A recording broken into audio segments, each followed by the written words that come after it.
Hello বন্ধুরা, আসসালামু আলাইকুম। আশা করি সবাই ভালো আছেন।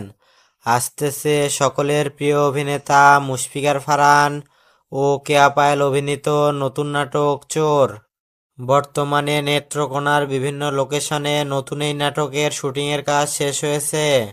চোর শিরোনামের নাটকটির গল্প, চিত্রনাট্য ও পরিচালনা করেছেন আমাদের অত্যন্ত প্রিয় একজন নির্মাতা মহিদুল ইসলাম মহিম ভাই। এটা নিয়ে মোট 3টি কাজ আসতে যাচ্ছে আমাদের প্রিয় জুটির। সবগুলোই পরিচালনা করেছেন মহিদুল ইসলাম মহিম ভাই। মুশফিকার ফারহান ও কেয়া পায়েল জুটির আপকামিং 3টি নাটকের মধ্যে আসতেছে খুব শীঘ্রই চোর শিরোনামের নাটকটি। বর্তমানে নাটকটির খুব সুন্দর একটি পোস্টার রিলিজ হয়েছে এবং নাটকটি খুব সুন্দর একটি গল্পে নির্মাণ করেছেন। আশা করি আপনাদের ভালো লাগবে এবং নাটকটিতে ভরপুর বিনোদন থাকবে। আশা করি অনেক ভালো লাগবে সবার।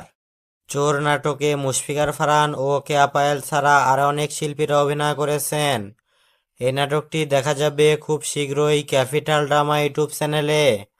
আর এই চ্যানেলের লিংক আমাদের ভিডিওর ডিসক্রিপশন বক্সে পেয়ে যাবেন। তো প্রিয় দর্শক বন্ধুরা, নিত্য নতুন বাংলা নাটকের সকল আপডেট সবার আগে পেতে আমাদের চ্যানেলটি সাবস্ক্রাইব করুন। আর যারা সাবস্ক্রাইব করেছেন তাদেরকে অসংখ্য ধন্যবাদ।